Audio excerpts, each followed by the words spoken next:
Today's case has to be one of the most sick and twisted, unbelievable cases ever. Today we are heading to a place called South Mountain, which is located in Nova Scotia, Canada. And back in the 1980s, a family called the Gоlеr Clan lived there. And one day, a shocking revelation came out about this family, and that is that this family was possibly one of the worst incest families to ever exist. Do you know what the word incest means? Insects? Incest. No. You know what incest means? I know what it means. I'm old enough to know. There ain't been none of that going on that I could see. And I don't know why they try to make a great big scene of it anyway. And I know we've covered incest before on this channel, but nothing to the scale of what is today. I'm talking about everybody, brothers and sisters, fathers and daughters, grandfathers and granddaughters, nieces, nephews, cousins, aunts, uncles, like everyone. We're talking at least 5 generations of inbreeding. But the worst part about all of this is that all of the adults in this clan were abusing all of the children. We're talking 10 plus adults, and every single one of them is abusing children. Every single child, whether that was their own biological child or their cousin, nephew, whatever. On top of that, these children were also being pimped out to strangers in the local area in exchange for something like a pack of beer. And when the revelation came out about the Gоlеr clan, they were given the nickname the Hillbilly Sex Ring. However, since the day that it got revealed about the Gоlеr clan and everything came crumbling down and everything, since then, no one has really spoken about this. The Gоlеr clan is one of those families that if you are born into that family, if you are born into that house, you don't leave. So at this point in the 1970s, nothing has changed. William still lives there with his parents, with his grandparents, with his siblings, aunts and uncles, cousins, everyone. And now this is when William is currently 24 years old. He decides that he wants to settle down. Now, given this case, given the fact that it's incest central, you would think that William would maybe settle down with his sister, maybe a cousin, maybe an aunt, who knows, maybe even his own bloody mom. But no, shockingly, William actually decided to go for somebody not directly related to him, which is a real shocker for today's case. And this someone that William chose to settle down with was someone called Hazel Pinch, who was a 16-year-old girl, which is no better. And when the two of them met, Hazel was forced to enter into a relationship with William. She had no choice in the matter. And that is because in this community that the Gоlеr clan lived in the 1970s, it was very male dominated. Women, they didn't really get a say. If you were told to marry somebody, you had to do it. And this is what happened to Hazel. William Gоlеr was seen as a catch. He was seen as a good man to marry. And Hazel was forced into marrying him. And then pretty much as soon as she got married to him, she was forced to start having children. William and the Gоlеr clan, they didn't hide the fact that they abused the children. The children would go to school black and blue from being beaten with fists and also wooden objects. William would also push the children down the stairs as punishment. Donna, his middle child, William pushed her down the stairs when she was just a baby, which resulted in her breaking her leg and leaving her unable to walk until much later than her siblings. But William's favourite punishment for the children was to get that rusty car that was out the front, get the children's fingers and slam the boot of the car down on the children's fingers, which I can only assume resulted on occasion with broken fingers. William and Wanda start up a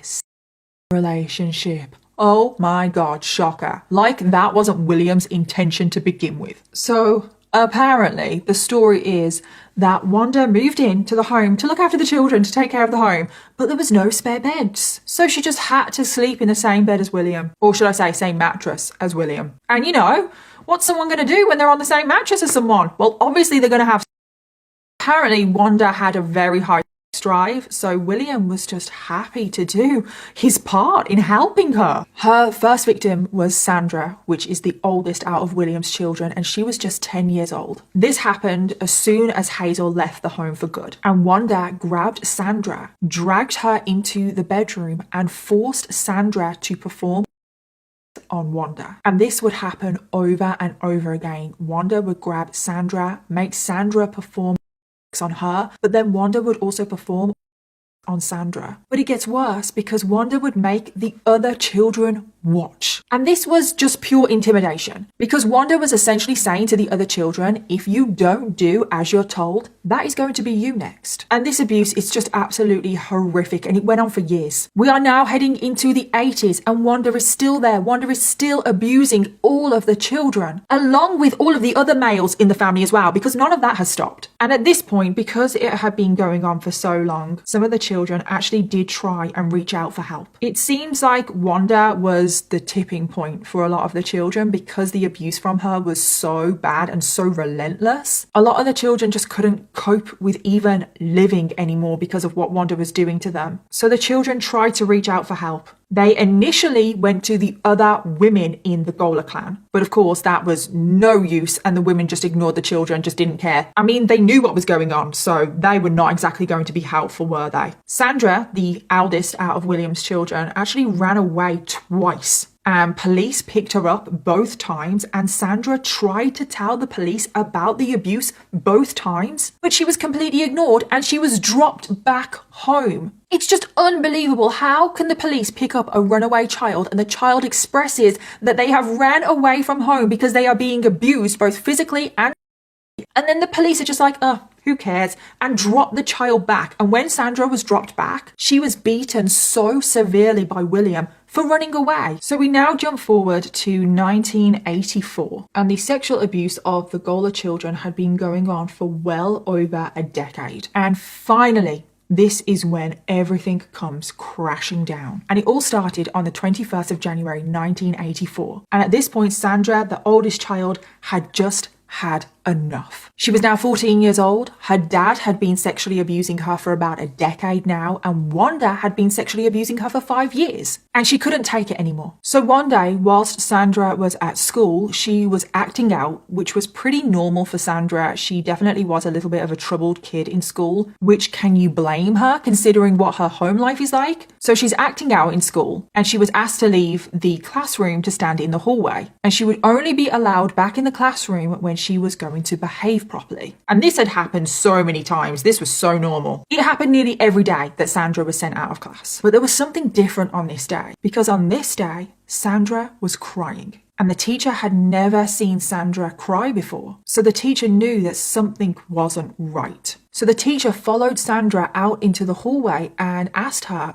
is everything okay? And Sandra just broke down in tears and she blurted out that her dad was, quote, doing her. And the teacher was like, what do you mean, doing you? And Sandra responded, quote, using me, like his wife, screwing me. And the teacher could not believe what she was hearing. And thankfully, this was a different teacher, because remember, Donna had reported what was going on to a teacher previously. No, this is a different teacher. And thankfully, this teacher decided to do something. So the teacher called social services, and immediately a social worker was sent out to the school, who was a 30-year-old woman called Dale. And thankfully, Dale was a social worker that was willing to listen and help.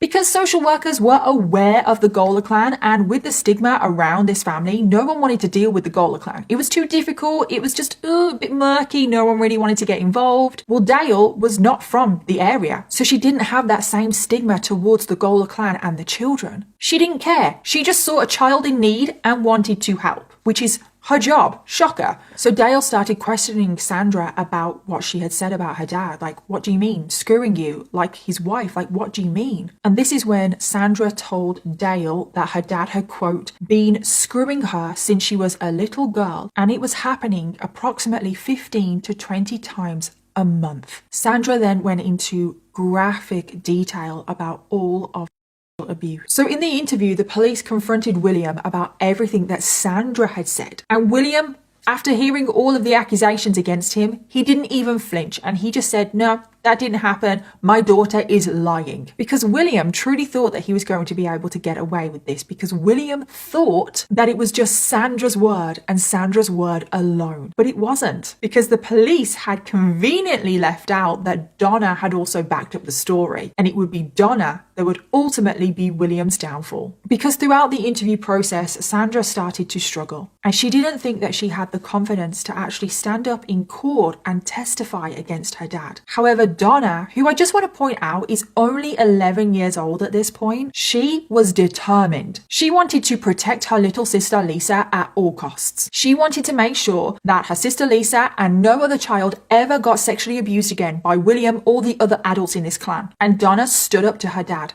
once and for all. He said that the children were, quote, horny types, and that they were the ones to come on to him. And when he was asked if he forced himself onto them, Cranswick said, quote, I wouldn't hurt anybody. I'm not that kind of guy. And I'm like, we have very different definitions of what hurting people is then, clearly, because you trying to penetrate a 5-year-old child is clearly trying to hurt somebody. And all of the other interviews with the other adult members kind of went the same way. They either laughed through it, they admitted to everything, they were never sorry, no regret, didn't see anything wrong with what they had done, and blamed it on the children and said that the children were promiscuous. And unbelievably, and I feel like I want to pull my hair out at this, these horrific monsters, all of them, were released on bail. The police didn't see how any of the adults were a threat to society. Have you ever heard of such nonsense in your life? Tragically, this makes me so angry,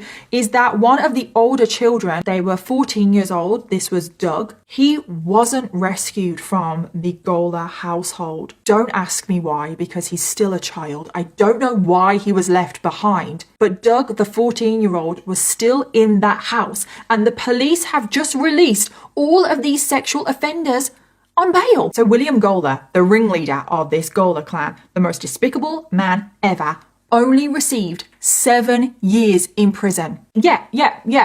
7 years. And that was the highest sentence. Everybody else, all of the other adults got less than that. There should be another 0 at the end of that. 17, not 7. Wanda, the right-hand evil woman beside William, only received 4 years.